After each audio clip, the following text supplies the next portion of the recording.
This is The Drive with Dale Lolley and Matt Williamson on your 24/7 home of the black and gold. SNR, Steelers Nation Radio.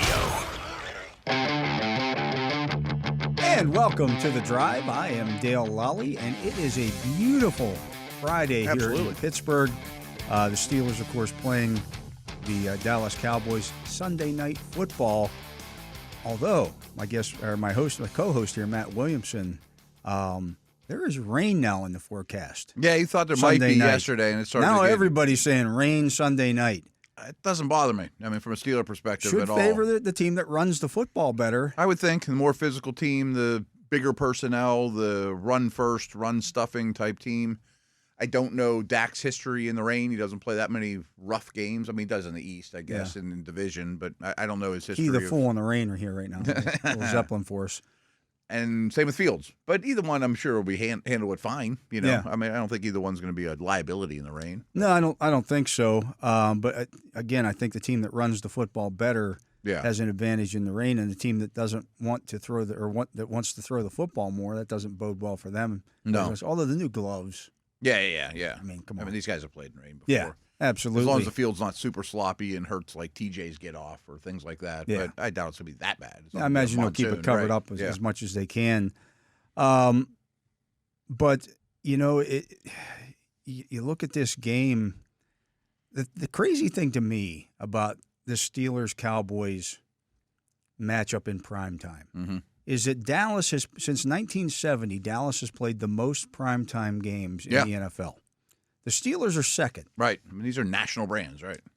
This will only be the second time in their history that they've played in a night game. That's crazy. In either event, a primetime game. The first one was in 1960, so that doesn't even count. They weren't even nobody cared about them then. It was the first game in Cowboys history, and it was a night game against the Steelers. The other one was in 1982, more than 40 years ago. Yeah, that's nuts. I mean, you would think. What's really nuts is that 1982 was 40 years ago. No, yeah. I heard some crazy stat about or something. If we did filmed Back to the Future now and we went back, I think you and I would be in college or something. Like it wasn't that long ago. Yeah, it wasn't. And we're not all flying around on hovercrafts like we thought we were going to. No. But anyway, you would think. I mean, I know they only match up once every 4 years. You know, I mean, so that takes the probability out of it. But you would also think most years they probably average 3 or 4 primetime games per team. Yeah. Well, the thing that happens though is that the networks could always protect.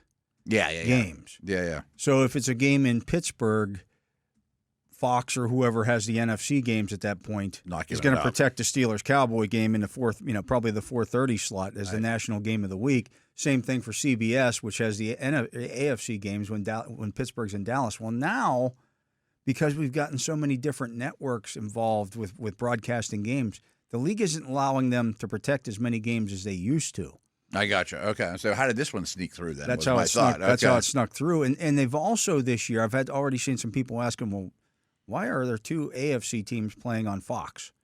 Well, that doesn't matter as much anymore. Yeah, that's not as big a deal anymore. That never happened before. Okay. So interesting. Just different rules and it's going to have a cool feel to it. Honestly, if those rules because of the networks and that's loosened that kind of stuff up, great. Yeah, right. I think that's wonderful. Right. Everyone's going to watch anyway. Yeah. I mean, that could have been Jacksonville versus the Patriots last night, and we all would have watched. But this makes this one a standalone game. Right, which is awesome. It's one of the marquee games of the weekend. Yeah, absolutely. If not the marquee game. Right up there. I mean, I would say Bills-Texans is the better teams, but this is right there. Bengals, there'll be more Ravens eyeballs on this one. Oh, yeah. Like, this might break some records. I would think. I mean, international records and things like that, too. People that don't usually tune in probably will. So it'll be a cool environment. A lot of eyeballs on it. I'll be interested to see. Talk to Isaac Sayamalu today, and he expects to play. He's trending in the right direction. Yeah, expects to play on Sunday, pending. He said, "I got to wait and see what Coach Mike Tomlin said." But he was asked because, of course, he played for the Eagles before. He said, "Look, he was asked. You played a lot of games against these guys. Is there a little extra juice there for you?" He goes, "No." And then somebody followed up with, their fans have traveled pretty well. He goes, "Yeah, but I don't know how many Cowboys fans will be at our field." Yeah. Now we've seen. I mean, there'll be some, but for example, last year when the Steelers played the 49ers in the opener, there were more 49ers fans there than I thought that there would be or should be Steeler fans. What are you doing? Yeah, get on it, right. But a night game against the Cowboys, I would think Steeler fans aren't selling their tickets. I wouldn't think so. I mean, I'm sure you get a pretty penny for them. Oh, the prices, I looked earlier in the week, and the resale value was quite high. Yeah, I'm sure the highest of the week, maybe one of the highest games of the year. Yeah. And that makes sense. And that's tempting. I mean, I understand. Oh, yeah, I'm not blaming anybody. It's also a school night. They're your tickets. You do whatever you want for them. Yeah. Right. I mean, it might pay for a big chunk of the rest of the season. Make sure you try to sell them to Steeler fans. That would be better, right. No, but I'm curious. With these two teams, that's tough to judge, too, because they're both national teams. Just because someone in Arkansas or Oregon or whatever, it could be either, right? It could be somebody in Chicago or somebody from New York that you sold them to, and they're Cowboys fans. Or that's how I think Steelers fans get their way into they all don't. We're not selling we're not selling anybody the tickets from the 412 area code. Well, so my sister lives in Minneapolis, and she's going to the game. Yeah. So that's how it happens. Yeah. Again, I bet the tailgates are great. I bet everything about it's great. I hope rain doesn't deter some Steeler fans. Maybe I'll sell it now because rain. I hope that doesn't. Or they just don't get as jazzed up for this game because of the rain. I mean. Yeah. A little rains. You'll be fine. You're not the Wicked Witch of the West. You're not going to melt. You can handle it. Yeah. What are you thinking about? Yeah. It's not going to be cold and rainy. It's going to be reasonably warm and rainy. Do you expect a good game? I do. Yeah. I don't want to fast forward to the end of the show with predictions and stuff, though, but I think you're getting Dallas at a pretty good time, and I think they're pretty vulnerable. I think you're getting Dallas at a really good time. Yeah, absolutely. I mean, take their defense in particular. The two best defensive players that they have off the field. Yeah, it's going to hamstring them. And the Steelers coming off a loss, especially for that defense. And it's Sunday night game at home. And Tomlin night game, the crowd, pass rush, that good stuff. Yeah, all that good stuff. But, yeah, I mean, I just think that this is going to be interesting in that facet because you have two teams who are very historically always in it. Super recognized, tons of wins. I mean, I know we've said it on here, but you did that piece for Steelers.com about their wins, the Hall of Famers, all that. And I think it's pretty overwhelming, to be honest with you. I mean, do you have it handy? I'd like to I can go find through it again. Yeah. I mean, the primetime stuff is cool, but the wins and the division titles and the Hall of Famers and all that kind of stuff is – wow, it's these crazy. are really, really good franchises. I mean, these two teams are tied for the sixth most Hall of Famers in NFL history. And mind you, the Cowboys have been here since 1960. Mm-hmm. And really, if you look at the Steelers' history, it kind of started in the late 60s. In terms of actually quality. Being good, and quality. Now, they had some Hall of Famers early in the process, but not many. I bet few match them. Either one of these teams from 1960 on or 1970 on. 1970, that's of course when the NFL merged with the AFL. Yeah. The Steelers have produced 40 seasons with a winning record. That is number one. Mm-hmm. The Cowboys are second with 37. It's crazy. Let me stop you real quick. Okay. There's one thing I wanted to throw out before we go through all those is I'm not making fun of you Steeler fans. You have every right to expect this team to be good all the time. But the Cowboys deal with this too. Like – when's the last time they won a playoff game, or they haven't won a Super Bowl in 20 years or whatever? They went for a long time. They went for a long time, when they beat the Steelers in the Super Bowl in 95 until about 5 years ago, they went without winning a playoff game. Right. A playoff game. And that's a hot seat down there. Like, that's unacceptable, too. They went like 20 years without winning a playoff game. It's one of the fan bases that can kind of jive with the Steelers in terms of expectations, which are probably unfair, but that's okay. That's a long time to go without. Yeah. The Cowboys lead the league since 1970 with 10 win seasons with 29.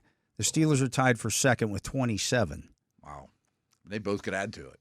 The Steelers have an NFL best 24 division titles since the merger. The Cowboys are tied for second with 22. Yeah. Wow. The Steelers have the most wins in the NFL since 1970 with 517. The Cowboys are second with 497. They're all first and second in all these things. And as I mentioned, the Cowboys have played the most primetime games. The Steelers are second. Right. And they've only matched once, right? So it really is Super Bowls, Hall of Famers, Super Bowl coaches. They're the only teams that have met in the Super Bowl 3 times. Yeah. There's just so much there. Yeah, there's a lot of it. And again, the teenagers don't remember that stuff, and I get that, but I think you got to respect it anyway. Yeah, you know? I mean, it's a marquee matchup. It's a big game. Again, I think I'll be shocked if this one doesn't shatter the NFL viewing records for a Sunday night game. Yeah, because they're both in it.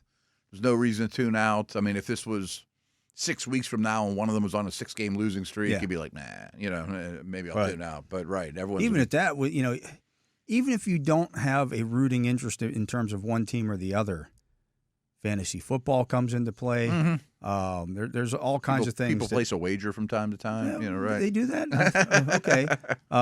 So there's lots of stuff there that bodes well for that. And this is one of the teams, Matt, that I always think that you mentioned the wagering part of this. When you look at the Steelers' lines in a game, those are affected by the number of fans that the Steelers have. Oh, I wish I knew more about this, but there's absolutely teams that the lines get skewed. The line might be a 1 point one way or the other different based on how many fans that team has. Yeah. And what the expectations the people who set those lines have for that the fans will go one way or the other. I don't know the details of it, but I do know I've been told the Bears get bet a ton. I mean, it's a huge city. It's been a fan base for generations. That makes sense too. But some of them might not always be picking the home team. You know what I mean? Yeah. But that makes sense. I bet Cowboys, Steelers are two of the most bet teams in the league. I would bet so. I would bet so. I'd bet on that. Yeah. There you go. Place a bet on that. Yeah. Let's talk, sell it that way. How about it? No, I am psyched for it. Joke there for you. Anyways, let's get to a break here. He is the Matt Williamson. I am Dale Lolley. You're listening to The Drive here on the Steelers Audio Network. When we come back, we'll be joined by Steelers sideline reporter Missi Matthews for her weekend update here with Missi Matthews. We'll do that right after this. And welcome back. I am Dale Lolley. He is the Matt Williamson. And this is The Drive on the Steelers Audio Network. We're pleased to be joined now on the telephone line by Missi Matthews, Steelers sideline reporter. And Missi, how you doing? Hey guys, I'm doing good. It's a big weekend, first primetime game. What is it? 3 out of the next 7, I think, or 4 out of the next 7. Yeah, and all the home games. Yeah. So crazy. A little nuts there with spotlight. That. So the national spotlight. And Missi, we're hearing that you might need some rain gear Sunday night. I know. It's not looking great, but you can always hope and wish that they're wrong, which sometimes happens more often than not. And if it wants to storm, earlier in the day, maybe around 8:15, it could quit. So Dallas Steelers doesn't happen all that often, one every 4 years, give or take. And I assume you've done several of them, though. Does it have a different feel? Does it always feel like you're more of a spotlight? I mean, just crazy fan bases. Yeah, it is crazy. I do think it has a bigger feel to it. I still vividly remember the 2016 game in Pittsburgh, which was Zeke and Dak Prescott's rookie year, and how that game unfortunately ended. But, just the hype that was around it. But it is crazy that this is the first Sunday night meeting between them. Just being who these two teams are. I mean, whether they're winning or losing, you're going to watch this one, right? And I do think, we were taping Coach Tomlin's TV show this week. He said that he had distant cousins reaching out. Wow. Hey, how are you doing this week? Trying to get some tickets. And he's like, normally that's not even part of my week, that doesn't happen. But this week it's different. And he talked about it in his press conference, the power, the standard, the integrity of the two brands, and they're clashing. So I think it's going to be exciting. Yeah, absolutely. And of course, the Dallas Cowboys head coach, Mike McCarthy, from Pittsburgh, the Greenfield area, not Greenfield, which is right across the Hot Metal Bridge from where the Steelers practice at. So there's that. Just all kinds of good storylines here. Dak Prescott and against Justin Fields. There's just a lot of good stuff here, and it should be a fun game. What do you expect, Missy, to see from the Steelers' defense this week after what happened last Sunday in Indianapolis? I think a huge bounce back. I think we'll go back to what we saw the first 3 weeks. I just think it's the perfect storm of it's a home game. You're coming off of a loss where you know that one of those plays goes your way. It could be a completely different outcome. It's Sunday night. I just think that plays into their favor. And I think a lot of them have taken it very personal, what transpired in Indy. And I'm hoping, and I do really think that they have the right core of guys to make that happen on Sunday. Yeah, I totally agree. And the vibes that Mike Pursuta was talking with me yesterday on a Thursday night show was the facility has a bit of a bounce to it this week, that the offense is eager and excited that they could actually break out. I mean, do you see that maybe on the horizon for this week, especially with Parsons and Lawrence out? Yeah, I mean, it's huge, the number of injuries, I guess the guys that are injured for the Dallas Cowboys. But I will say, we kind of thought the same way about the Colts and the number of injuries that they had. I do think Anthony Richardson getting hurt and Joe Flacco coming in changed the plan defensively. But I still think that, there's a pep in everyone's step. I don't know how there couldn't be because it's Sunday night, because it's the Cowboys, and because you're still in a position where, yes, it was one loss, but 4-1 sounds pretty good as you're looking at what other teams are doing, especially in the division. Yeah, and some of that pep, is brought by, who's in town and things of that nature. For example, Tony Dungy is at the Steelers facility yesterday watching practice and meets with Mike Tomlin, who he gave his first coaching job in the NFL. Things of that nature that just kind of up the ante a little bit. Yeah, I thought it was funny. I read an ESPN article today on Mike McCarthy and how he was mad the Cowboys are staying out by the airport instead of downtown, and how he still wanted to drive through the tunnel and do the Pittsburgh view, but he wants to go to Greenfield to his parents' house, see all of his sisters who still live in town, get some Aiolo's pizza. It's just, I think you realize how special Pittsburgh can be just in terms of football. Obviously, he's on the other side, but it's pretty cool. How well do you think Dallas fans are represented in the stadium Sunday night? That's a good question. I go back to week 1 last year, the San Francisco game. That's the game I brought up, Missy. I was surprised for that one. Yeah, that one kind of hit me, but I'm also like, okay, the Cowboys are the same as the Steelers, and we're not surprised when we go on the road and you still see a million Steelers fans. I don't know. I mean, it's the hottest ticket in the NFL, so if you don't like primetime games and you can make a buck, I mean, some people might have been selling them. I'm hoping that it's at least like 60-40, but I do think we're going to see several Dallas fans because if, you live anywhere in the Northeast, you're not getting to Dallas often, so this might be your chance to see them. You know what that means, Missy? You better take your earplugs for this one because his fans will just be yelling the entire game. Oh, there's no doubt. I mean, Indy got pretty loud. I know it's a dome, and they went up early, so that played into their home crowd. But, yeah, this is definitely going to be the ones where I'm going to have to wear both. I can't take one out to try to hear, the natural sound around me. Well, that was you bring that up. That was one thing Mike Tomlin mentioned at his press conference this week. He's like, look, we put our defense on the field in that situation to kind of try to quell the crowd a little bit, and all they did was fuel the fire. Like all of a sudden now, the some of that, when you're in a stadium and your fans take over a stadium like that, even as you mentioned, if it's like 60-40, all of a sudden the home team goes up. Now they've got even more fuel to the fire because they've got all these Steeler fans or whatever fans it may be beside them, and they start yelling at them too, and it just kind of ramps everything up even a little bit more. Yeah, it's like the snowball effect. I mean, obviously Pat McAfee was heavily involved in their in-game entertainment. They were trying to make fun of Ben Roethlisberger when they could get a view of him. He was kind of hiding in the suite during the game, I think, to stay away from the cameras, just trying to take it in. And, yeah, you go up 17-0, even 17-13 at the half. You have something to be excited about, to cheer for. And I know TJ Watt and them, signaled to the Steelers fans to try to get them involved, especially in the second half. But you can only do so much when you're like, is this even going to happen? But they did make a comeback. They had a chance.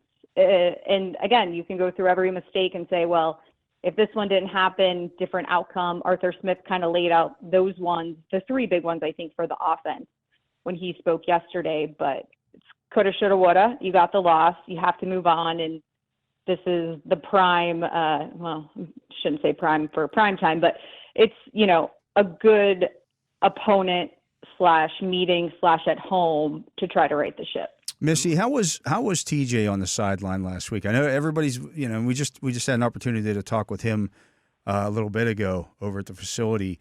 And, of course, one of the questions was, you weren't very impactful last week, blah, blah, blah. Has he raised the bar to that level that if he doesn't dominate a game, there's going to be games he doesn't get a sack. He doesn't get – that's crazy. Yeah, when you're basically averaging a sack a game, people start scratching their heads. But I think if you would watch the game and only watch TJ and see what he is dealing with, getting chipped, the double teams, being held, being mugged, knowing you're not going to get every call. And Terrell Austin even said it yesterday, you have to fight through that. The best players get held. And well, not only that, but other guys are allowed. If your star guy is getting that much attention, somebody else has to win too. Mm-hmm. Their one-on-one stuff. Yes, right, to take advantage of it. Right, 100%. But I just think TJ, he's so intense. He loves the game. He wants to win. He's so focused. It's like, sometimes if you see him laugh or smile, you're almost like, whoa, because he's just, even in the facility when he's going to meetings and walking, out to practice, he's just very regimented and, follows the same schedule. On Tuesdays when I come in for coach's press conference, if I'm on time for when I like to be there, I normally pass TJ in the hall because that's the time TJ's in that hallway, going to the cold tub. So I do think that, TJ still impacted the game, just not in the way that we're used to. And I think because he's just hovering with that half a sack to get to 100, there's even more anticipation of it happening. But I was talking with Max and Wolf this morning on their show, and Max is like, wait a second, Missy, you're cheating on us? What's going on with that?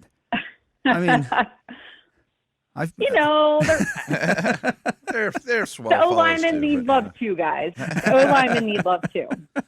So you mentioned, but just think about what that means. Big teddy bears, those two. Anyway, the slow start by the Steeler defense I thought was really alarming. What was the feel like on the sidelines for that? Was it kind of shock or disgust, or what? How were they reacting early in the game? I think all of the above, every emotion, mainly the almost disbelief of how did that just happen? And then it's then the second drive, okay, they got points again. And it's, you just keep going down. And I do think they're the more veteran group compared to the offense. So I think they are good at pulling it together, but I still just think the miscommunication, whatever was going on, they weren't able to fix as quickly as I think we would have expected. But I do think it was the disbelief and shock of wait, we were supposed to stop them, and we wanted our team to go score a touchdown. And that's not what happened. No, certainly not. Our guest is Missi Matthews, Steelers sideline reporter. Missy, on the other side of the coin, what was the feeling and the mood with the offense in the second half once they got rolling? Arthur Smith said yesterday he kind of felt like Justin Fields took the game over. Did you sense that feeling? Yes, but he's always like that. He is very cool, calm, and collected. I think that's just his personality, but not to the point where you can't be a leader, if that makes sense.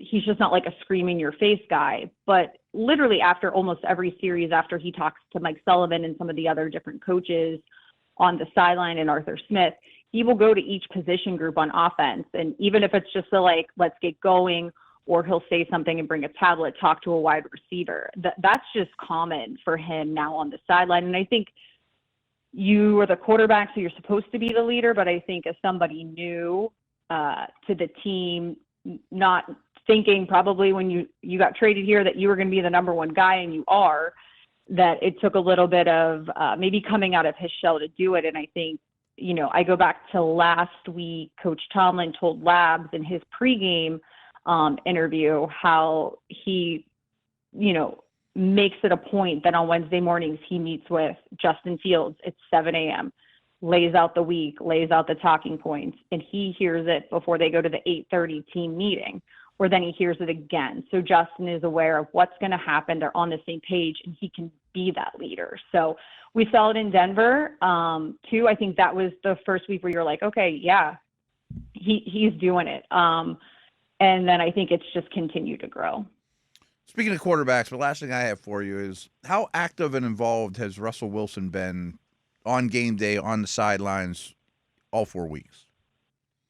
Very active. Really? I mean, he can't wear a headset. There's a certain number of them, but he has one of the little earpiece, almost like what the doctors wear, if that makes sense. He can wear one of those. So he's hearing the play call. He usually has a wristband on. He's usually looking at it. He's another guy that likes to take tablets and go talk to guys, or they come up to him to ask what he saw. I've even seen a lot of football. I mean, does Justin bounce a lot of stuff off him too? Oh yeah. Yeah. Oh, I mean, Russ is sitting there with Justin, Kyle, the coaches. I think the sideline is very regimented. It's like the offensive line's on the left, and then you have the wide receivers, the running backs, the quarterbacks. Like, you can go down. That's where they sit every single time, and he's definitely involved. I've seen him, even go over to a DB and say something that maybe he saw or didn't see or was trying to help. And he's definitely one of those ultimate motivators where, especially in the first half where things were not going well, where he is trying to pick guys up. Yeah, absolutely. Missy, we'll let you go. We know you got a busy night with the fashion show tonight, so have fun with that. And should be a great kickoff to what should be an exciting weekend here in Pittsburgh. Steelers-Cowboys, Sunday Night Football. Listen to the broadcast, hear what Missy has to say from the sidelines with that one. Should be a lot of fun. But have a good weekend, Missy. We'll see you Sunday. Thanks, guys. Yeah, we'll see you on Sunday. There you go.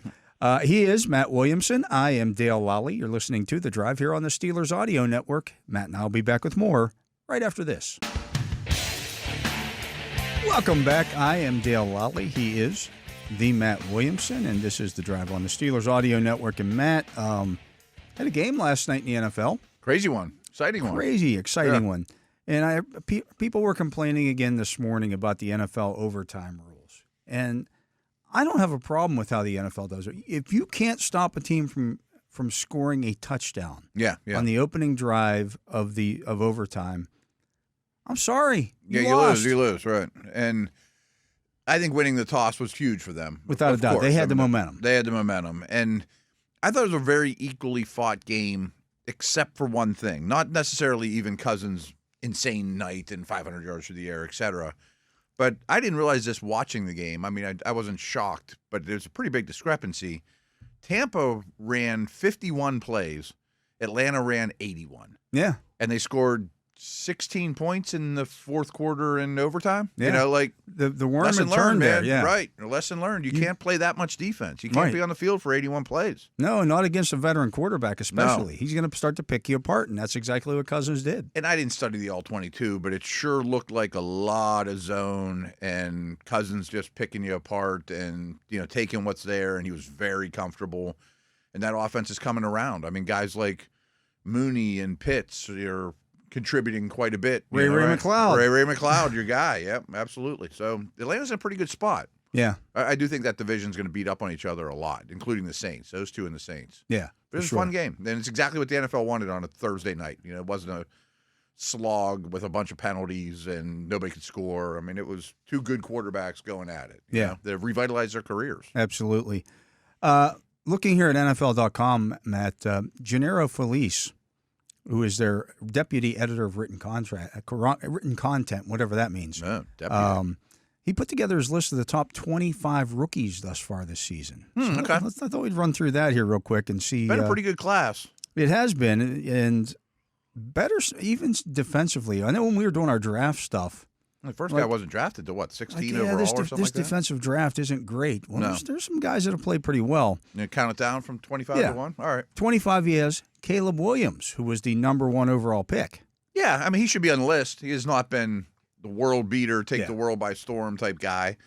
I hope Nix is not on the list. I hope you don't just get on just for being a starting quarterback. Yeah. But that's also not the easiest job in the world. 24 is Xavier Worthy. Okay. Flashed. He's going to have to step up a little bit now. No doubt. I mean, in a different role. 23 is a guy who we saw last night, Bucky Irving. Yeah, I think he's going to take over as the top guy. And it shows you what kind of faith the Tampa Bay coaching staff had in him. He had that fumble late. Yeah. And he was right back in there. Right back in there. Yeah. And they know that, I mean, Rashad White can't run the football. He can't run football. He's a specialty player. He's a receiving back only. 22 is Lab McConkey. I think he's coming on really strong. Guy we were really high on. Yeah. I was really high on him in the draft. Yeah, just fantasy note, I would grab him now while you still can. He's looking better and better. 21 is Graham Barton, the center for the Tampa Bay Buccaneers. Yeah, but he's had some issues. I mean, he kind of took the world by storm. There'll be another center on there that should be above him. Yeah, hint, hint. I think we'll probably figure that out. Barton's going to be a really good player, but he wasn't a center. Yeah. I mean, like, he's learning a new build. I think since his freshman year, he hadn't played center. Right. Yeah. So many of these first-round linemen are learning a new Moved position. around. Yeah. And it just goes to show you that teams are willing to just take the body type and athlete and say, we're going to plug you in here. Yeah. I mean, Guyton, Fotanu, I mean, all these guys, right. 20 is Dominic Pooney, guard for the 49ers. Really good. Mid-round pick. He'd be an easy guy to overlook, but he was a plug-and-play starter and has been quite good for them. Yeah, number 86 overall. And they needed him. 19 is Kamari Lassiter, second-round cornerback. Haven't studied him much, but, I mean, I think he's a good fit there and was a pretty high pick, like you said, second-rounder. I think they're happy with him, yeah. 18, another guy we saw last night, Tyke Smith. He got hurt in that game last night. I think he did. I think a big collision. They like him a lot. He's made a lot of plays for him. One of these, you know this, but I mean, if people weren't listening draft time, smaller safety / nickel. Can play the slot, yeah. Yeah. And Winfield's been out. I'm sure that's helped his playing time too. That's the thing so much with rookies. It's all about opportunity. And means so much. 17 is Andrew Phillips, another guy we liked in the draft. Yeah, he's been a success story as well. The 70th overall pick, and he's number 17 on this list as far. Again, the opportunities there. We grabbed him a bunch in our mocks. 16, Braylon Allen. Not a starter, but I bet. I'm sitting here thinking compared to like Bucky Irving, he's biting into a much better running back's playing time than Irving is. Ask anybody who owns Breece Hall what they think of Braylon Allen right now, and they're probably not real happy with him. And that goes back to the preseason too. Like there's been buzz around him as soon as he put the green on. Yeah. 15, Tyler Nubin, the safety with the Giants. I've heard good things. I haven't watched a whole bunch of them, but I remember us talking about him in the draft, thinking maybe he doesn't have the highest ceiling in the world, but I doubt he busts and probably plays early, and that's coming around. 14, Ravens cornerback Nate Wiggins. I've seen some up and down play with him. Humphrey's been the better player. Yeah. Their pass defense has not been nearly as good as their run defense, but I don't know it's all his fault. 13, J.C. Latham with the Tennessee Titans. He's starting to come on pretty strong. He's starting to adapt to being on the left side. Another one of those guys that moved from right to left. The right side of their O-line is still a disaster, though. 12, Leatu Letu. Yeah.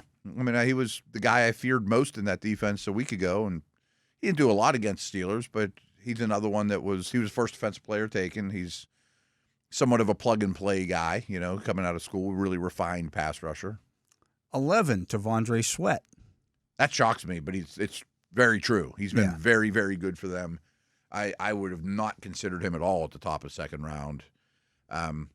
Let's see if November, December, maintains, I mean, the rookie wall could be coming for such a big guy, but he's been a real success story. 10 is another guy the Steelers have seen already this season, Joe Alt. Yep, unfortunately got hurt, but really impressive early on. No shock. I mean, a really good prospect. 9 is Talisi Fuaga. Yeah. With the Saints. I worry about their O-line as a whole now with McCoy out and going to Kansas City Monday night. I could see that unit as a whole being exposed, but I thought he was a right tackle only. Some people thought he was only a guard. I didn't agree with that at the time, but now he's playing left tackle and holding up really well. 8 is Brian Thomas Jr. I think he's going to be a star. I mean, things are a mess down there, but that's one of the only things to get excited about. Yeah. 7, Marvin Harrison Jr. Yeah, started the season slow, but I think he'll be okay. I think he'll be fine. Yes. 6, Brock Bowers. No question.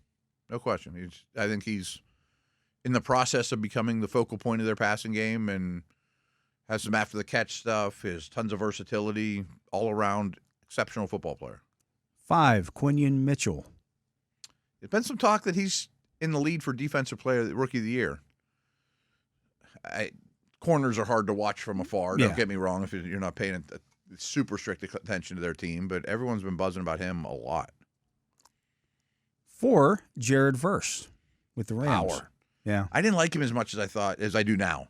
I mean, I thought he was the 3rd or 4th best edge guy, but his game translates because of He's power. a power guy. I mean, he plays hard and he tries to go right through you, and you're sore the next day playing that guy, and that translates to the league.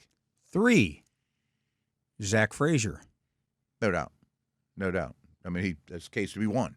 Yeah. I mean, putting the cart before the I horse. don't know if he has a case to be won. Yeah, one's going to be pretty strong. Putting the cart before. I mean, the top 2 are pretty awesome. Yeah. I mean, but he's playing as well as just about any center in the league. But think about it in that context. Yeah.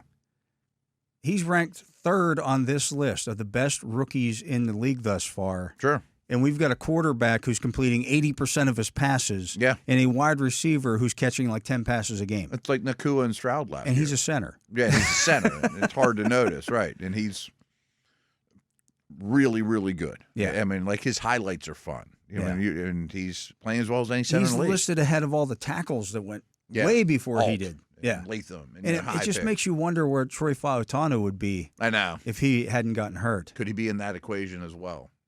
Maybe Maybe. by the end of this season, if Mason McCormick ends up starting the rest of the year, he makes his way onto this list as well. Yeah, I wonder how many wouldn't be real hard to figure out, but I wonder how many rookie offensive linemen are slated to schedule or to start the high percentage of the season. Yeah. I mean, the Steelers have 2 of them. 2, Malik Neighbors.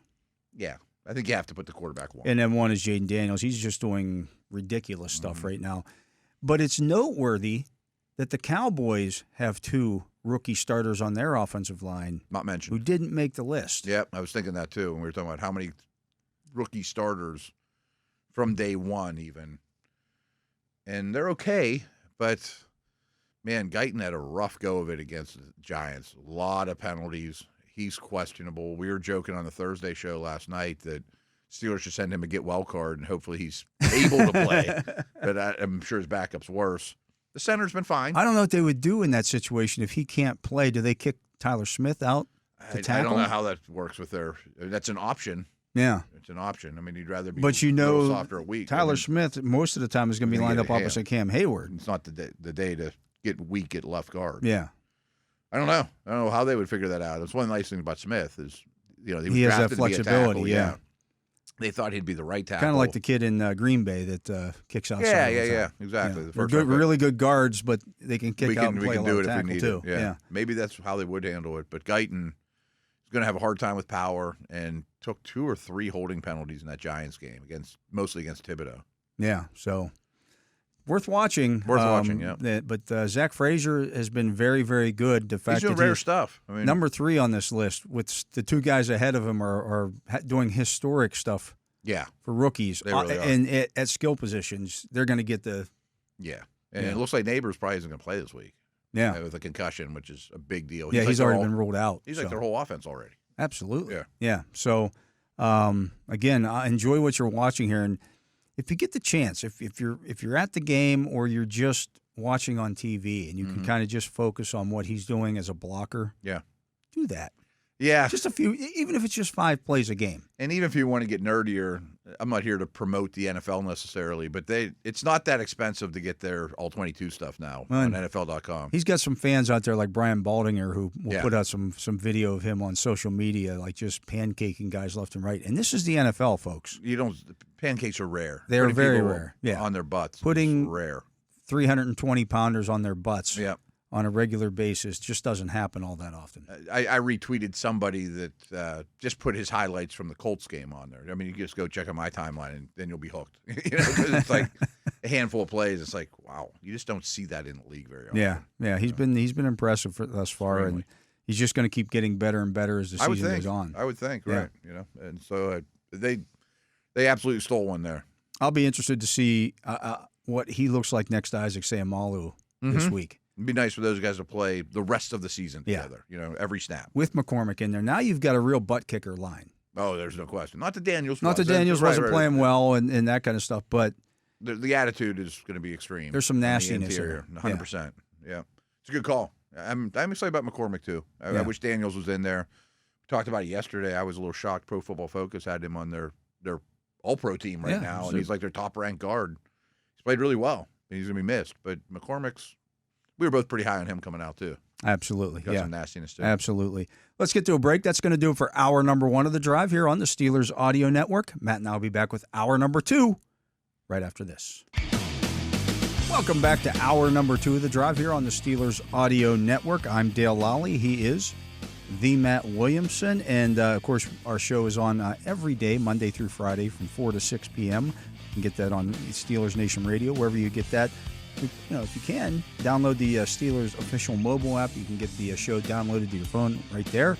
And also, you can watch on YouTube, which we appreciate, and leave some comments, do all that good stuff. We like that. But it's now time for the Fantasy Football Focus. Yeah, let's get back on it here. Let's get back to it, Matt. We need a winner this week. We do. I put together a winner for me last week. It's on me then. It's on you. Let's go. Let's do it. Defenses. The Cardinals are 2,300. No. Panthers, 2,400. No. Giants, 2,400. No.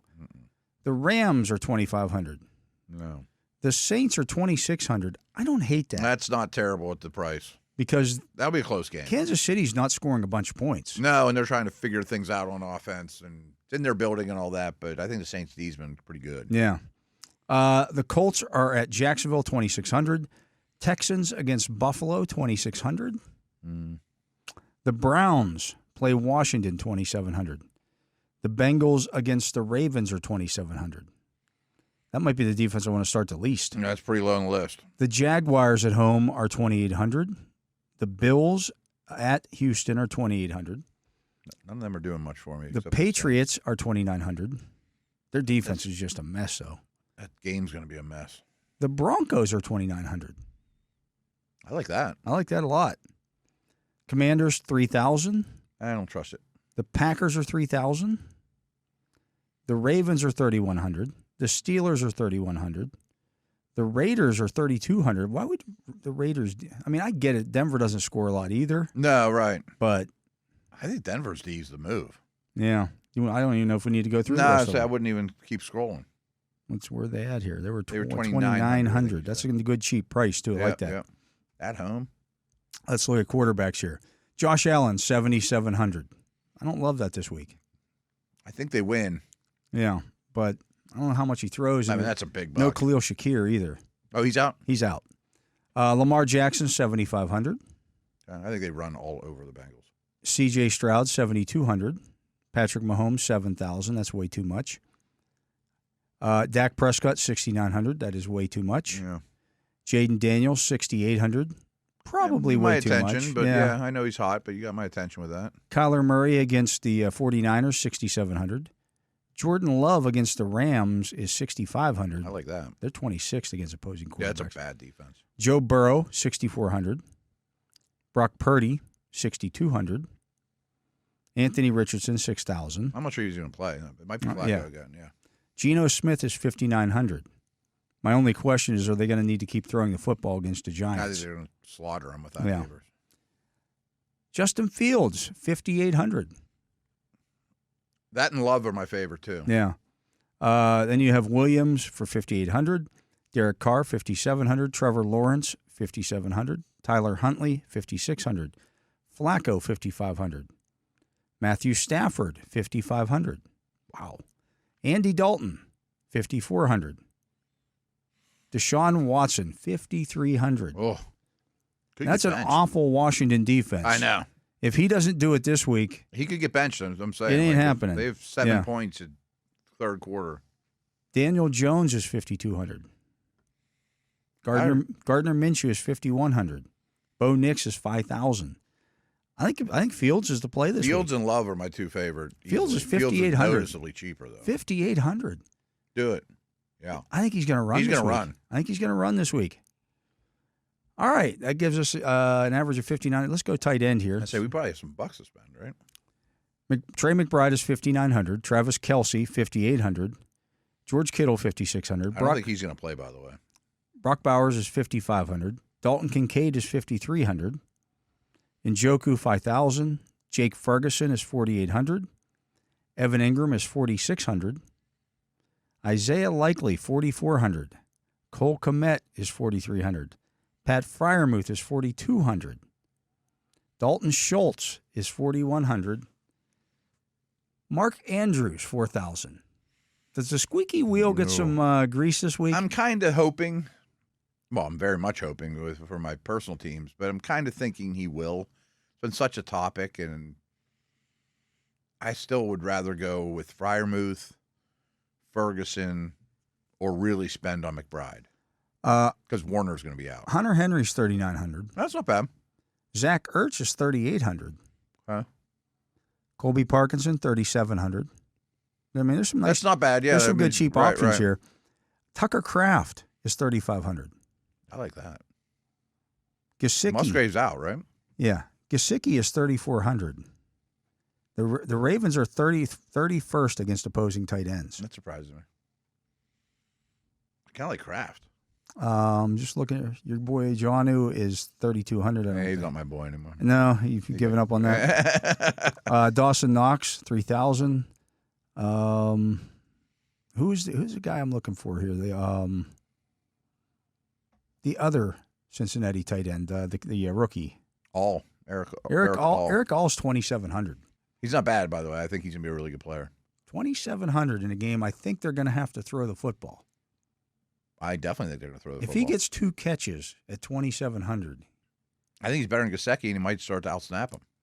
That's what I'm saying. Right, he can block a little bit. He blocks, and yeah, he's a. If you want to go that cheap, that's great. I mean, we'll load up. Because then we can load up else. at like 2,700 is way. If we have more money, we can pay up. But that gets us up to we can average. I mean, he's worth that. I have no question about $6,400 that. the rest of the way on all the other positions. I mean, like Kraft was the guy I was after, and he's cheap too. Yeah. But if we want to go cheap, let's go real cheap. All right, CeeDee Lamb is 80. Well, let's go to running backs first. Derrick Henry is 7,800. I'd consider it. He's going to score. Oh, there's no doubt about it. He's going to score. Kyron Williams is 7,600. He's their whole offense. He's their whole offense. He worries me a little, though. Kamara is 7,500.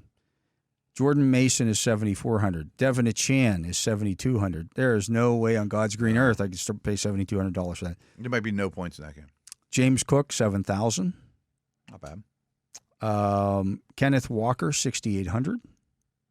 What's the Giants run or against running backs? 15th. Okay.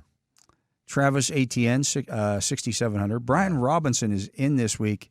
He is 7,000 or 6,600, I should say. Yeah, but that just means McNichols is out. Right. James Conner, 6,500. Josh Jacobs is 6,400. He's starting to lose snaps. Zach Charbonnet, 6,400. That's expensive considering Walker was ahead of him, right? Raheem Mostert's going to play this week. He's 6,200. Chuba Hubbard is 6,100. Zach Moss, 6,000. Who's Carolina play again? Chicago. Chicago's not going to run away and hide. It's a good defense, but Chuba's not a bad price there. Tank Bigsby is 5,900. Ramondre Stevenson is 6,000, but he might lose his job. He's fumbled every game. Yeah. Najee Harris is $5,800. He's going to be out there 75% of the snaps against one of the worst run defenses in the league, and he's going to catch some passes. They've incorporated him more in their passing game. 5,800 is too cheap. Him and Henry are two of my favorites so far. Jerome Ford is 5,800. He plays. Trey Sermon is 5,700. Jonathan Taylor's out. Yeah, he's out. What's Jacksonville's run defense? 25th. I knew it wasn't good. DeAndre Swift against Carolina is 5,700. They're 31st against. I'm sure it's horrible. Yeah. Ekeler is 5,600. Some of these guys might come into play, though, for a flex option.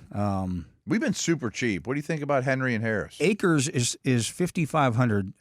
the Bills He's a are starter. The Bills are 32nd against opposing running backs this year. Yeah. Now, Henry had a big. I think we plug Henry in I'd now. say and Henry's work from there. We've been cheap on everything. Let's go get Henry. Okay. This will be the week he does nothing. Right. Yeah.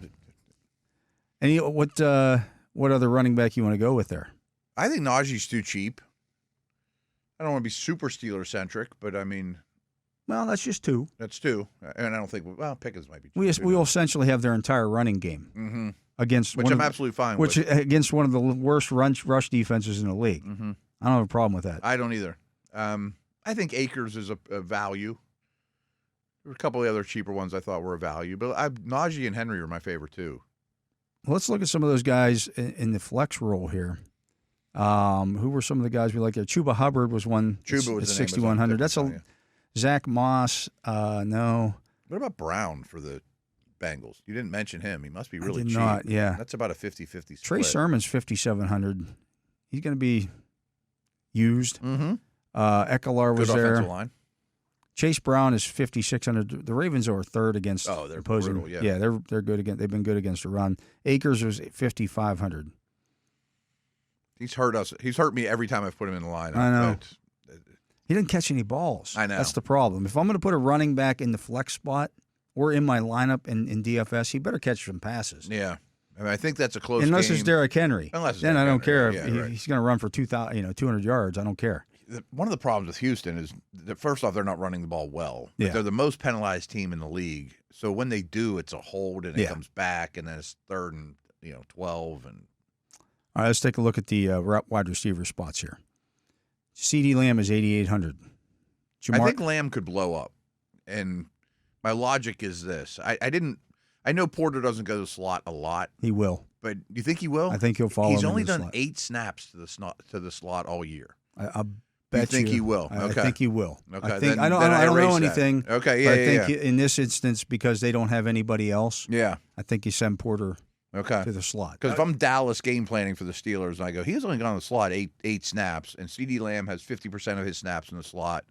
Why don't we make it 75 for this game? That's what I would do. I would just say, you know what? Rules don't apply. If one of these other guys beat us, so be it on the outside. We're not letting that guy beat us from the slot. Okay. If you think that's a possibility, then I'm not paying up for Lamb. But not that he's not going to get catches either way, but Jamar Chase, 8,000. Nico Collins, 7,700. You could convince me on that one. Tyreek Hill, 76. You could not convince me on that one. Marvin Harrison, 75. Devontae Adams, 70. He's not going to play. DK Metcalf, 7,000. He's really had a good year. Stephon Diggs is 6,900. Revenge game. Debo Samuel, 6,800. DJ Moore, 6,600. Chris Olave, 6,500. Jaden Reed, 6,500. I believe in him. I kind of like that. Yeah. I wanted Love. I mean, I like that passing game a lot in this situation. Zay Flowers is 6,400. Brandon Ayuk is 6,300. He hasn't done anything this year. Boy, that's cheap. Their Cardinals are bad. The Cardinals secondary is bad. Their pass rush is worse. And I think they play a high level of man or a high number of man. I think that's safe to say. It's probably the cheapest you're ever going to get him. Yeah. I don't think he forgot how to play football. Amari Cooper, 6,200. Washington's pass defense is 31st against opposing wide receivers. What was Arizona's? They are actually against wide receivers 17th. Okay. Xavier Worthy is 6,200. Terry McLaurin, 6,100. Deontay Johnson, 6,100. Michael Pittman, 6,000. If Flacco plays, I'm very interested. Yeah. And Downs. T. Higgins is 6,000. Pretty cheap for him. They're 23rd against opposing receivers. George Pickens, I don't think they're going to be a run at all. Pickens is 6,000. Brian Thomas is 5,900. Not bad either. Keenan Allen, 5,800. Jackson Smith and Jigba, 5,800. Christian Kirk, 5,700. Jalen Waddle, 5,700. Juwan Jennings is 5,600. Rashid Shaheed, 5,600. Wan'Dale Robinson at 5,600. That's a cheapie. That's a double. He is going to get. You're going to get points out of that position. Target. Yeah. I just don't know if it's going to be enough to get you a win. Might be 40 yards and no touchdowns. You probably need. I would rather start him in my regular fantasy league than DFS, just because is he going to score a touchdown? Probably not. Because he'll have 9 catches, but it'll be for 57 yards. Right. Doesn't excite me. Okay. I think he's super safe. Jacoby Myers is 5,500. No Adams. So does he get Surtain? Does he get Surtain? Yeah. Probably. Roma Dunzier, 5,300. Tyler Lockett, 5,200. Jerry Jeudy, 5,200. Xavier Legette, 5,100. Josh Downs, 5,100. I like Downs a lot. That's the one, if I knew Flacco was playing, You want to plug him in and get him out if he doesn't? How about this one, Matt? Dontavian Wicks, 5,000. He should have been named by now. Yeah. He's going to be on the field a lot. If we do Wicks and Downs, we'd probably have a fortune to spend, right? Yeah. Well, I don't know who I love Wicks, so much. Downs. Now we can average on our last 2 spots $7,400, so we could go up and pay up for The big dog I liked most was Nico. I think he's been the best fantasy receiver in the league. That would leave us on $7,200 to spend on the flex, unless we wanted to pay up somewhere else, because $7,200 gets us Devin Achan. No. DK Metcalf. Ooh. Maybe. Metcalf was one of my favorite ones at the top, too. That would get us James Cook. That would get us Deebo Samuel. That would get us Kenneth Walker. Walker, Cook, and Metcalf are my favorites that you mentioned. We could get Jaden Reed there as well. That would give us 2. But if Richardson starts, I think we got to get Downs out and finagle it around. Yeah. And then maybe even pivot to Ayuk. I'm not going to trust it because I probably forget about it. So let's take Downs out. That gives us an average of $6,150 to spend on these last 2 spots. What's Ayuk cost? Ayuk is $6,300. I think he's due. You don't give him all that money not to use him. Yeah. Jaden Reed does only $6,500, although we already have Dontavian Wicks in the lineup. Mm-hmm. I do think that the Packers are going to throw all over the Rams. What do we think about Romeo Dobbs' health this week? I think he's playing? No, he was missing practice for personal reasons. I think Watson's out. Yeah. I don't mind Amari Cooper at 6,200 either. Ooh, I don't like trusting Browns, but he's a good player. I mean, if he had the long touchdown that was called back last week, now you feel much differently about it. I don't hate Deontay at 6,100. No, he's been really consistent with Dalton. I don't mind Pittman at 6,000. That's another. T. Higgins at 6,000 is. I thought about that too. Like I feel like he's out of sight, out of mind. If you think that they're going to be behind, like I would think a lot of time, they're going to focus a lot of their attention on stopping Jamar Chase. I think they're going to throw a lot. I think the high percentage of throw because they're not going to run it all on that team. Right. I also think Baltimore might have 40 minutes time of possession when it's all said. That's all right as long as the Bengals have 35 throws, which it might be. They'll get there. Yeah. I'm fine with putting him in there. And if you want to try to hit a home run, Shaheed at 5,600. Shaheed stuck out to me when you mentioned him too. Because I think McDuffie will spend a lot of time on Olave. Yeah. And I think they're going to throw more than they usually do in Kansas City. And I don't hate Brian Thomas either. No, I don't either. He's 5,900. What if you put Higgins in? Okay. What do we got? 6,300. Yeah. Which would get us Ayuk. Ooh. It would get us Cooper. It would get us Worthy, McLaurin, Deontay Johnson, Chuba Hubbard, Pittman, Zach Moss, George Pickens. That would get us Brian Thomas. How about Travis Kelce? He fits under there? It would be 5,800, yeah. What are they against tight ends? That would be 29th, Matt. Really? That surprised me. We could just take Eric All out and go with. Well, then our flex is going to be like a $2,000 guy. We might be able to find some. It'll be more. Well, be 33. Well, let me just take a look at it here. Okay. If we go with Kelce at tight end, that leaves us 3,200 for the flex. I'll bet you we can find a $3,200 flex we like. Just guessing. Mm-hmm. Because there's some undervalued guys right now. Let's see here. I got to get down to the 3,200s. It's way down there. Johnny Smith, Van Jefferson, Little Jordan Humphrey, Calvin Austin, Brenton Strange. I trust all more than those guys. Yeah. Roman Wilson. I think we Matt keep Collins. all in and either put Kelsey as the flex. Well, we could get a little cheaper at one of the other spots, too. And I'm just looking here to see if there's anybody that I like sitting in one of those spots. And there really isn't. No, there isn't. But I do like getting Kelsey in the lineup. I do too. But he could be a flex. I mean, I like the all call. Okay. Because it rhymes. And would you rather have Kelsey? I would rather have Ayuk than Amari. It sounds like you're the opposite way. We don't have Amari in there right now. I know, but I mean, you said we could afford him as our last spot at like 6,200. I got to refine all again. If we here. put all in, Kelsey out, we could either. I would say then our last spot's either Kelsey, Cooper, or Ayuk. I got to find out where the heck did all go. Super cheap. I'm still in the tight ends are like really cheap. Yeah. Okay, there he is. Eric Hall. Okay, so you want to put Kelsey in. We got two pieces of that passing game now. You want to put Kelsey in as the flex. Or Ayuk or Cooper. Cooper would be my last vote. I'd rather have Kelsey as the flex. That leaves us with an extra $500. Oh, does it? Okay. Yeah. That I'm sure we could spend somewhere. Oh, let's not throw that away. Derrick Henry we want. Are we sold on Najee? I'd say, could we get the love from Fields? I don't think so, no. Okay, that was a pretty big jump. What if sold on Najee? What if we took took 500 more than Najee? Let's just take a look. 6,300. That gets us to. That would be Chuba Hubbard. Not bad. I don't know that he's going to have a better game though than Najee. Yeah, I'd say it's not bad. I don't. Yeah. Who catches more balls? Probably Najee. Probably Najee. Looking at the Dontavian Wicks call, he was 5,000. Although I like that one. Mm-hmm. That would get us Cortland Sutton, Jacoby Myers, Dobbs, Roma Dunzier, Tyler Lockett, Jerry Jeudy. That neighborhood doesn't excite me. That doesn't excite me at all.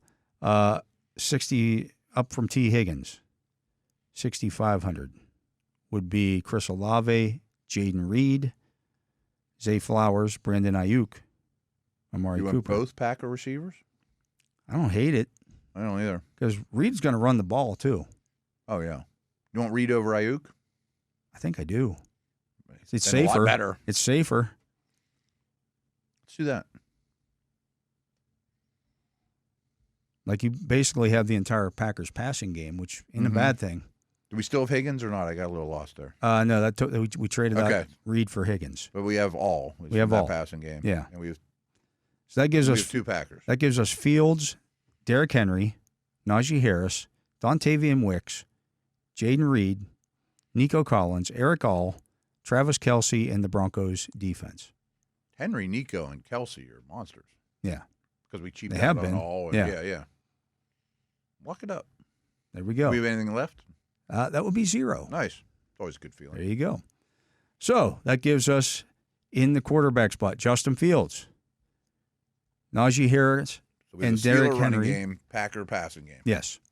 Derrick Henry in the running back spots. Nico Collins, Jaden Reed, Dontavian Wicks at wide receiver. Eric All at the tight end spot. Travis Kelce in the flex and the Denver Broncos defense. Oh, I forgot the Broncos defense. I think that'll be fine. Broncos D's. I don't want to get out of the Broncos D. Yeah. No, we're locked in. There you go. We got some couple cheap guys early. That's, if you can find those bargains like that. Yeah. They don't have to go out and get a whole bunch of points, but it allows you to pay up and get some studs. Yeah. I think that'll be the cheapest you can get Wicks for a long time. Yeah. I think he's going to blow. He might blow up in this game. Yeah. I mean, I think he led the team in targets last week. Yeah. And I don't know if he's ever leaving the field again. Yeah, and Love likes him. Loves him. Love. Yeah, absolutely. Cool. There it is. That's our fantasy football lineup on DraftKings for the week. He is the Matt Williamson. I am Dale Lolley. You're listening to The Drive here on the Steelers Audio Network. When we return, we'll break down the rest of the games this weekend, except for the Steeler game, which we'll talk about in the final segment right after this. Welcome back. I am Dale Lolley. He is the Matt Williamson. And Matt, time to take a look at the remaining games in this week's schedule. Remember, there are 4 teams. Slate. Yeah. 4 teams on the bye this week. That would be Detroit, Tennessee, Philadelphia, and the Chargers. Okay. So we were officially into bye season. Yeah. I'm kind of happy the Steelers' bye wasn't this early this year. It seems too early. It absolutely does. It feels like the season just started. But we're 5 games in, or 4 weeks in. Yeah. Steelers are Week what, 5 8? started last night. What's that? Steelers are 8 or 9. I'd have to think about that. I think it's week 8. Okay. I don't know the schedule. I think they have 9 games after the bye. That sounds right. Yeah. Definitely 6 division games. Yes. And Washington, KC, and Philly. We also, this week, have a London game. Yeah. Early one. London, baby. I think the Jets are in trouble. 2-2 Jets are at the 4-0 Vikings. Minnesota favored by 2.5. The over-under is 40.5. The one thing I will say about this game is that the Jets can match up to some degree on the outside. Oh, yeah. With the Vikings receivers. So Minnesota's going to have to run the football in this game. I don't know that I'd probably go under in terms of. Aaron Rodgers was limping around this week, too. He's going to get hit a lot. That's why I keep coming back. They're going to to blitz him. Like, yeah. I mean, he is such an aggressive coordinator. And I'm sure Rodgers will diagnose it all well, and he can still really throw the football, but I think he's going to get hit and not like it. And I bet that he's just such a weird dude. The whole overseas body clock. I'm going to bet against Rodgers. Is he in a cave right now? Doing meditating or mushrooms or something. Yeah, right. Yeah, I kind of like do you think the Vikings are a 5-0 team? That's the only. There's part of that. Like I kept saying last week, but it's hard to go 4-0. It absolutely is. I think both defenses keep it close. How about this little nugget? The Vikings are the first team in the Super Bowl era to start 4-0 despite not being more than a 1-point favorite in any one of their first 4 games. Wow. Just weren't respected that much coming in. Yeah. I also don't think they're a powerhouse either. No. They are favored by 2.5 in this game, though, so I'm still going to lay the bucking points. the trend here. I know. I'll take the Vikes. I kind of like the Jets. Do you? Yeah, I don't love it, but I'll take the Jets. They can keep Jefferson in check. The Vikings have the longer trip. Mm-hmm. For the Jets, that's just a little hop across the pond. Jet trip. The Vikings are going through an extra time zone there. Thought about that as well. I always think about what if Seattle has to go to? Oh, yeah, it's a long trip. I'd love to know, and I don't know if either of these teams went early. That is useful information. Yeah, and I don't know the answer to it. Yeah, or how early. Or how early. If they went earlier than the other team, because that matters when you go over there. I can tell you from experience. Yeah. When the Steelers went over there in was it 2013?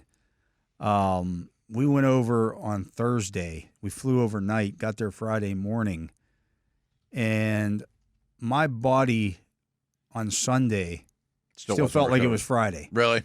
Because I tried to I didn't go to sleep when I got there on Friday. There's probably no good strategy. Mike Pursuta and I decided to go to the Churchill Museum, which is right. It was maybe a half a mile away from where our hotel was at, and we walked over there. And I almost stepped out into traffic. I was just I was walking like a zombie. I'm like, oh, I almost got run over. And then thinking your body clock would recover. We spent 6 hours in the Churchill Museum. It's great if you get the opportunity to go if you're a history fan. But Saturday was a blur. And then Sunday, I still felt I was still dragging. Yeah. It's great information, but I still don't know if Minnesota or New York went early. I don't know. So if you find that out, then you might want to lean towards that. I bet their winning percentage is better for whoever gets there first. Well, that game for that particular week, the Vikings had gone over on Tuesday. So they were at least a full day ahead. Yeah. Yeah. It wasn't until Sunday-ish I started feeling, by the time we were ready to go home was when I started feeling good again. Go figure. Right. Yeah. Next game. The 1-3 Panthers are at the 2-2 Bears. Chicago favored by 4. The over-under 40.5. I don't like this game at all. No. I would take the Bears based on their defense, but I don't know if they should be 4.5 favorites over anyone right now. I think the Panthers keep this close. I think Andy Dalton might carve them up a little bit. I think the Panthers' offense is good. I really do. Yeah. I think the Bears' D is the best unit of the 4. I like that the Bears started to run the ball a little. Tough place to play. That should be a 2.5 game. How about this? How about this stat? After averaging an NFL worst 176 yards per game with Bryce Young at quarterback, the last 2 weeks with Dalton, the Panthers are averaging the 5th most yards, 406. Yeah. I forget the words I just used, but I said I think it might be a good offense. Yeah. I mean, not great, but it might be the 12th. And it best has to be offense. because their defense isn't real good. Putrid. That's why I do you can't trust? bet on the Do you Panthers. trust Caleb Williams not to make a couple of rookie mistakes? Of course not. That's why I want nothing to do with the game. I'll take the Panthers. I don't know if they win the game, but I'll bet you they cover. I'll bet you they keep it close. I understand. I'm leaning the other way, but I don't like it at all. Another 1:00 game. The 2-2 Ravens are at the 1-3 Bengals. Baltimore favored on the road by 2.5. The over/under 49.5. I love the birdies in this one. I think the Ravens run the ball right down Cincinnati's throat, although they're getting some of their guys back. I think B.J. Hill and Mike Hilton are the two guys that are going to miss us, and everybody else should be back. I mean, they're overwhelmed personnel-wise. They've tackled really, really poorly. I still think the Ravens' D is formidable. Yeah. I think the Ravens win this one. And who do we want to win that from a Steeler perspective? It semi-eliminates the Bengals. It kind of really hurts the Bengals a lot more. 1-4, almost. It's like time to dig a grave. Now, if the Ravens would lose and the Steelers would win, now you got a 2-game lead on them again. Pretty So nice, one way or the other. Right. You're not unhappy. Right, of course. I just don't know which one you prefer. I don't think Ravens are going away no matter what. So I'd love I don't Bengals think to so go either. away. And you're probably going to have to beat them head to head. To me, I think he can kind of not bury Cincinnati, but it'd be quite the climb. Yeah, 1-4. I mean, the percentage is and I think really low. three of those losses will be at home. Wow, for them. Yeah, like it's troubling then at that point. And like, are they considering trading T. Higgins at the trade deadline? Things like that. You know, like it could get off the rails pretty quick, or coach's seat gets hot. You know. Yeah. How about in the Ravens' 3 losses to Burrow? Baltimore's allowed the Bengals wide receivers to average 287.3 yards. Just the receivers. Really? In their 4 wins over Burrow, Baltimore's held Cincinnati's wide receivers to an average of 119.7 yards. So Burrow is 3-4 against the Ravens. This Baltimore, they can't. That's why I want to go maybe with Higgins in our fantasy lineup. He was cheap. They can't cover everybody. Agreed. I just think they're going to have the ball all day. Yeah. I think the running game will be I hear you. Really hard to deal with. I hear you. I think the Ravens win that one going away. Me too. I don't think that number's big enough. A game that, not even their families want to watch. The 1-3 Dolphins are at the 1-3 Patriots. New England is favored by 1 point. The over-under is 36.5. Is this the only game New England is going to be favored in this year? Yeah. I do. I think so. It tells you how bad the Dolphins are right now. I did a power ranks Tuesday night, and I had the Dolphins 32 and the Patriots 31. Yeah. I'll just take the home team. I will, too. You can't pick the Dolphins to beat anybody. No. I mean, these are bad football teams. Yeah. Maybe we see Drake May. Maybe. You know. We'll see if Ramondre Stevenson gets benched. Yeah. He leads the league in fumbles. I know, every game. They don't do anything well with their team right now. Another game that Steeler fans will be keeping an eye on: the 1-3 Browns are at the 3-1 Commanders. Washington favored by 3. The over/under is 43.5, which seems kind of low. It does, until you realize that the Browns haven't scored more than 18 points in a game this year. I mean, they played some bad defenses. Yeah, I was looking at this today. I mean, per EPA, the Dolphins and Browns are the distant worst 2 offenses in the league. So think of the Cleveland offense in the same vein as Miami's offense right That's now without right Tua. Exactly. The only difference is that the Tua's played the first 2 games. Right. So they have an excuse. I mean, the Browns have none. They know. Deshaun Watson right now might be the worst quarterback starting in the NFL. Per EPA, he is. The worst chosen starter. Oh, yeah. That's be hard to defend elsewhere. Yeah. I mean, it really is that bad. Now, can the Browns defense steal one? Sure. Maybe, yeah. You know, keep this thing close. Hit the it's rookie in Washington, though. I don't think the number's big enough. And I'm not like in the deep end. Washington's going to the Super Bowl. They've got it all figured out. No, I'm not there at all. But I just can't. I'll bet you this week, Jaden Daniels, and I love the kid, but he's not completing 80% of his passes this week. No way. And he's going to get hit a lot. I mean, I think this should still be a but I still think they 5-point game. They beat the Browns by a touchdown. Yeah. And I don't trust Washington's defense either. Can the Browns score more than 18 points in a game? I don't think so. Because I know Washington can. Yeah, that's what I keep going back to. I just think the Browns O is broke. Yeah. I like Washington in that one. Not to mention, I mean, like, it'd be like the first home game in a long time that everyone's like happy to be there. Oh, yeah, excited, they're excited about their team, not like, we're going to give money to Daniel Snyder again. Right. The Colts at 2-2 are at the Jaguars at 0-4. Jacksonville favored by 3. The over/under is 46.5. This is one of those ones. Nice to know the quarterback. The Jaguars always beat the Colts in Jacksonville. So I did 2 podcasts today, and we talked about this, and I picked the Jags basically only for that reason. Because I think on paper, the Colts are the better team. I don't adore the Colts defense at all, but I think they'll move the ball, and Jacksonville's in a really bad place. No Taylor. Although I think Trey Sermon will be fine. I mean, he's okay, yeah. Yeah. And Ingram comes back. Jags fans could turn on them in a heartbeat.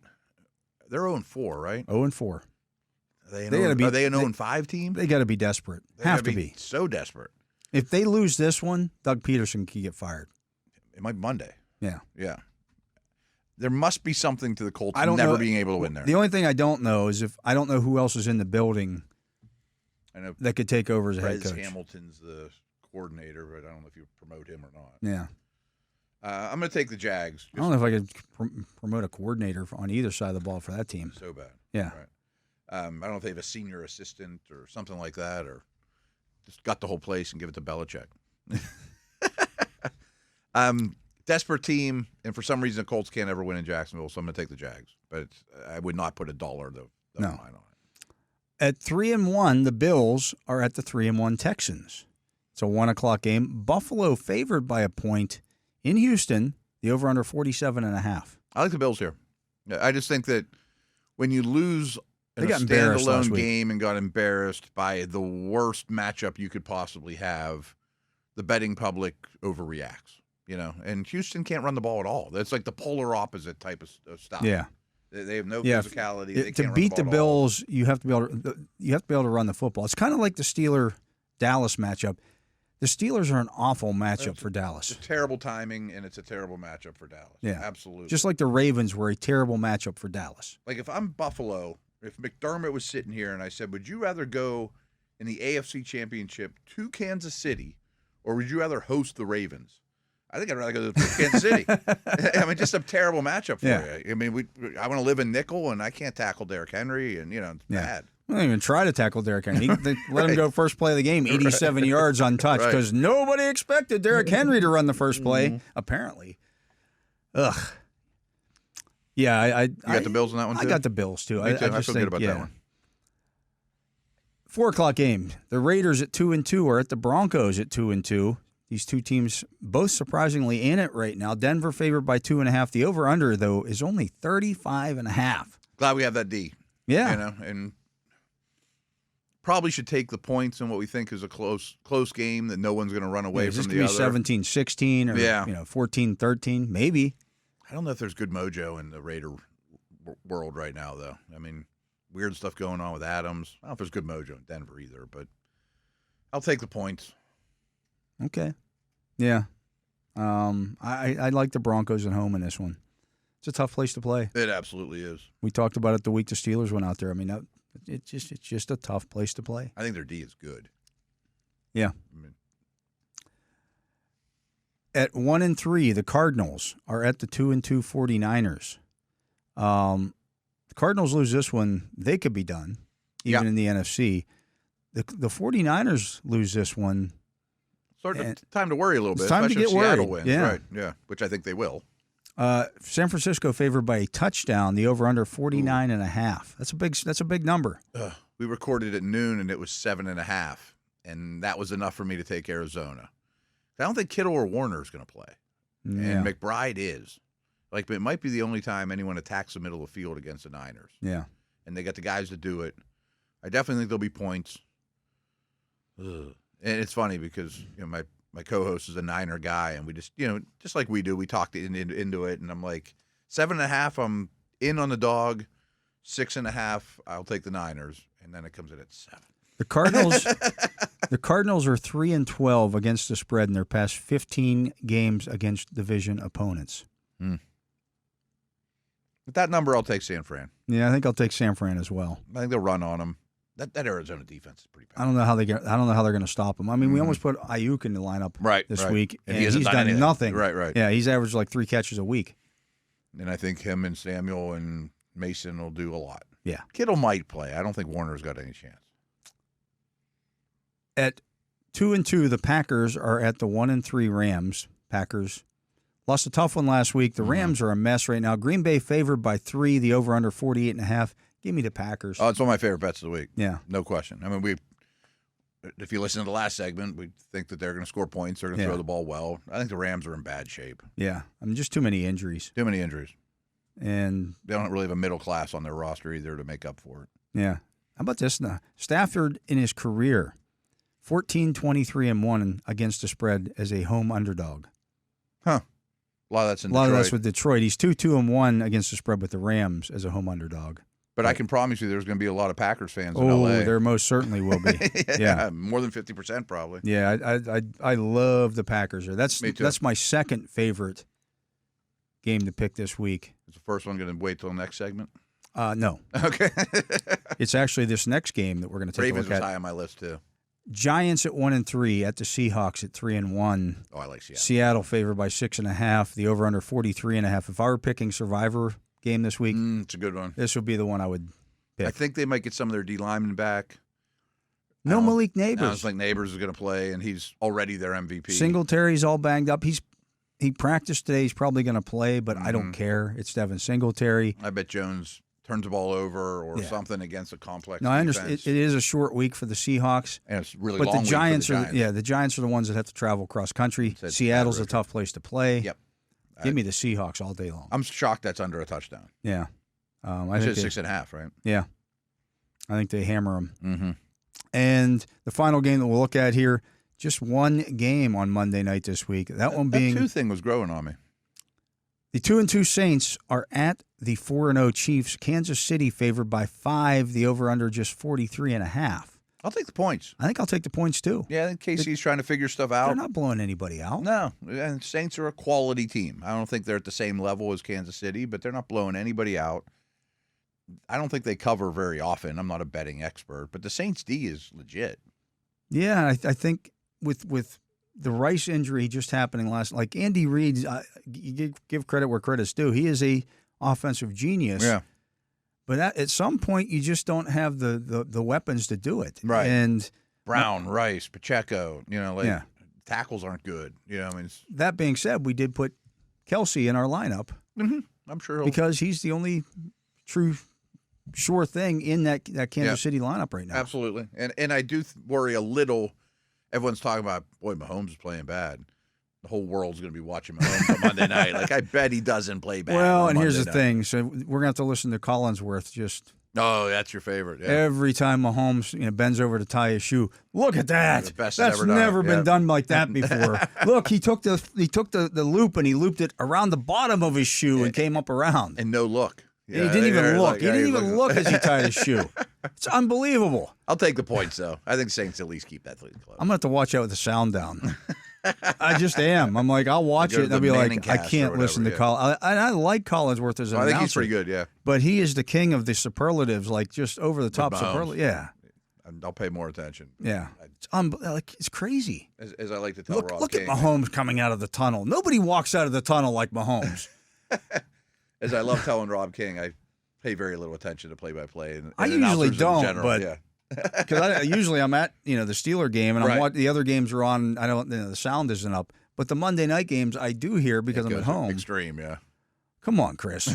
He's not playing great. You're better than that. But anyways, that's. I bet he does fine though. Yeah, I'm not real worried about that. I think the Chiefs win, but I think the Saints. That's a pretty big number. The Saints could win that game. They could win that game. Kamara could run on them. Or at least keep it close. Yeah, absolutely.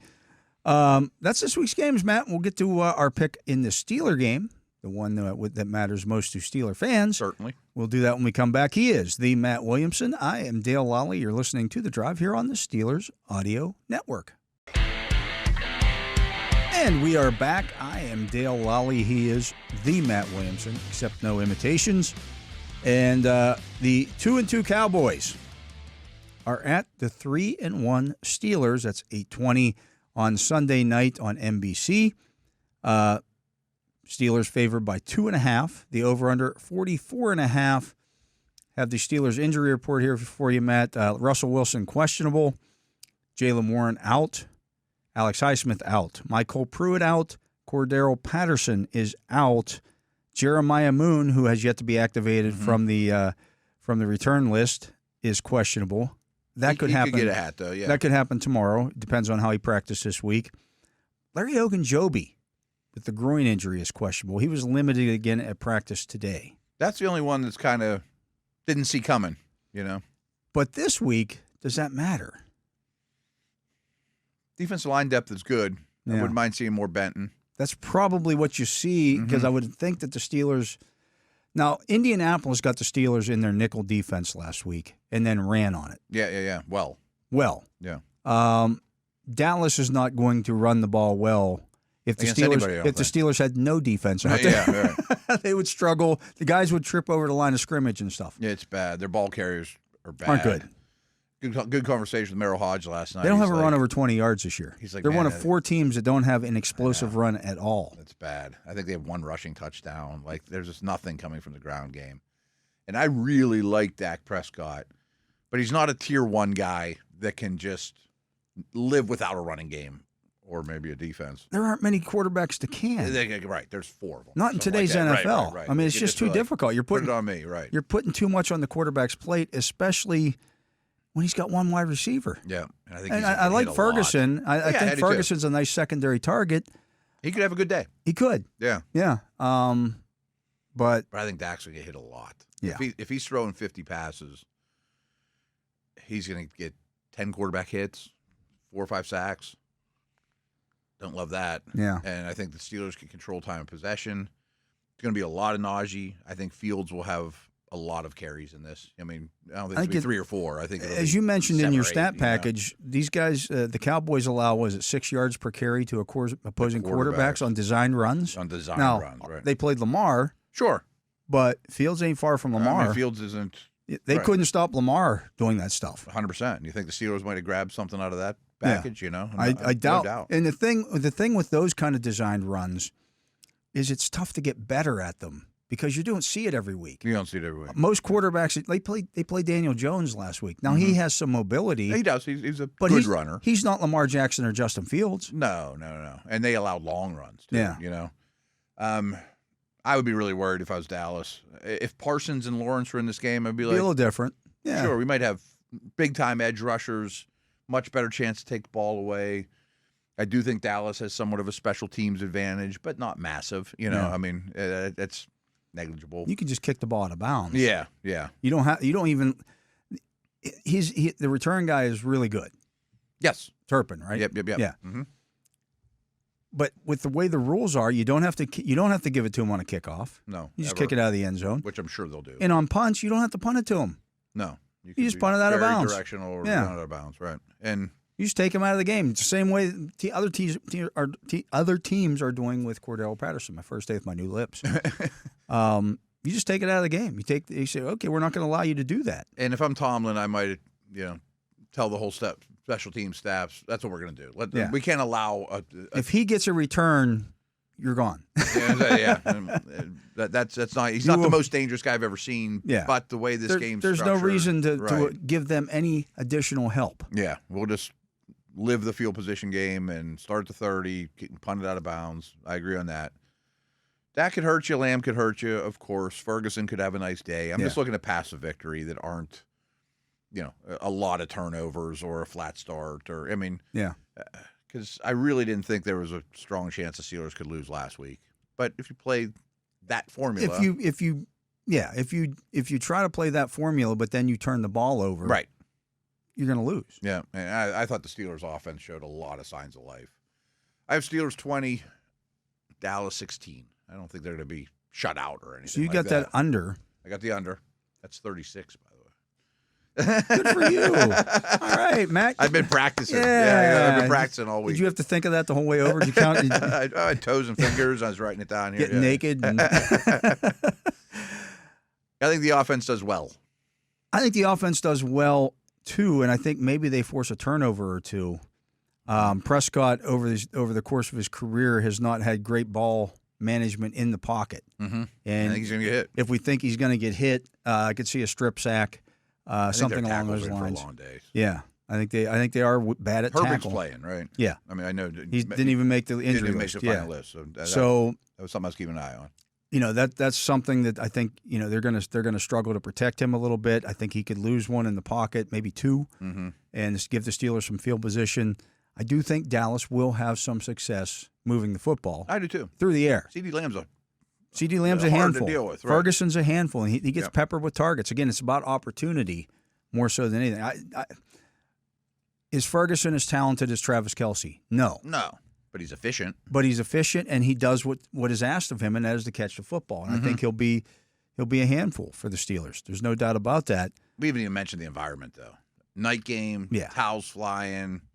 Watt had a down game. Yeah. Watt's probably going to get his 100th career sack in this game, and that everybody. Renegade's going to be bonkers. Yeah. And it's the Cowboys, and Yeah. everyone's watching. And Tomlin does pretty well in these games. Had all day to get nice and lubricated. Oh, and, yeah. You guys should start tailgating now.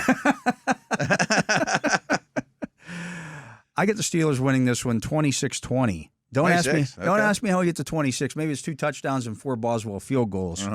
But I think the Steelers will consistently move the football. Dallas is, they're averaging 27 minutes in time of possession. It's really brutal.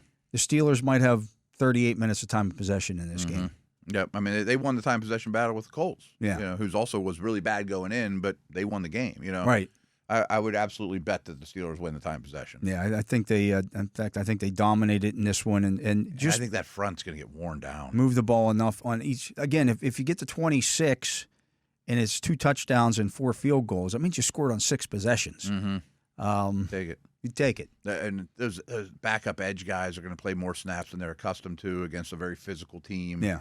Dealing with double teams with Washington and a tackle, that wears on you. And here's the thing that as I was watching the Cowboys play against the Giants last week, Dallas essentially said, hey, the Giants, we're not going to let them run on us. Sold out. We just sold out to stop the run, which meant that they left. I think Daniel Jones had like 4 incompletions in that game. The problem was Daniel Jones, when he got in tighter, couldn't complete the passes that he needed to do. They let him kind of move the ball down the field and then break. So the Giants ended up up kicking the same thing at Steelers. Yeah, the Giants end up kicking 5 field goals. Yeah, I think the Steelers punched some of those in. I would hope. Whether it be Fields breaking contain on and running one in himself or whatever it may be. But I think they score at least 1, maybe 2 touchdowns. And even at that, the Cowboys still only scored 20 points last week against the Giants. Again, 26-20. Folks, I urge you, if the Steelers aren't running the ball well, really pay attention to the box counts and stuff, too, because they might totally sell out against the run, too. Oh, yeah. That's probably the best strategy. Yeah. You may at the start of the snap, you may see both safeties back. I guarantee you one of them's crashing the line of scrimmage on first downs. And those guys are coming hot, So Fields will probably have to beat them with their arm or on a scramble or something like that. I will say, so the Steelers dropped back to pass 19 times on first down last week and ran the ball 13 times on first down. Good. We were kind of going through that. It's a better percentage than where they have been. Yeah, they've been, and they're still above 60-40 run to pass on first down. That tells you how far north of that they had been. And a lot of that was earlier in the game before they had to start throwing, because even in the third and fourth quarter when they were behind trying to come back, they still mixed in some runs on first down. Yeah. Because they had, at that point, okay, now they're going to play pass against us. Now we're going to run. And the difference is, a lot of those are season-long stats. They absolutely trust Fields more today than they did going into week 1 or even week 2 or week 3.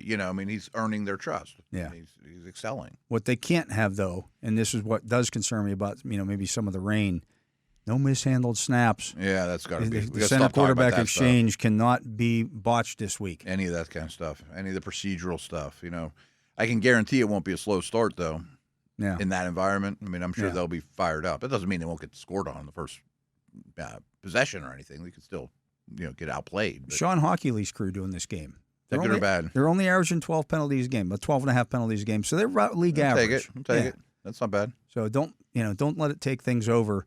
Ron Torbert's crew, who did last night's game, they are way, way, way high. Is that number one that we were talking about? I forget who's who. So they were averaging going into that game about 18.5 penalties per game, but that didn't include 12 that they had that were declined. I'm going to say, no one talks about decline stuff. In 3 weeks. And then they had 6 others that were offsetting. Wow. That's 18. 18 penalties that they called that 6 didn't more count. A game. Right. And they're averaging 18 penalties a game. That's a full game's worth of penalties for that crew. Wow. 6 times a game a flag came out. More than what was actually more than on everybody the scoreboard. Else. Yeah. Oy. Yeah. How about that? That needs to be evaluated. Yeah, absolutely. But it's been a good week. It has been a good week. Let's come back on Monday with a win.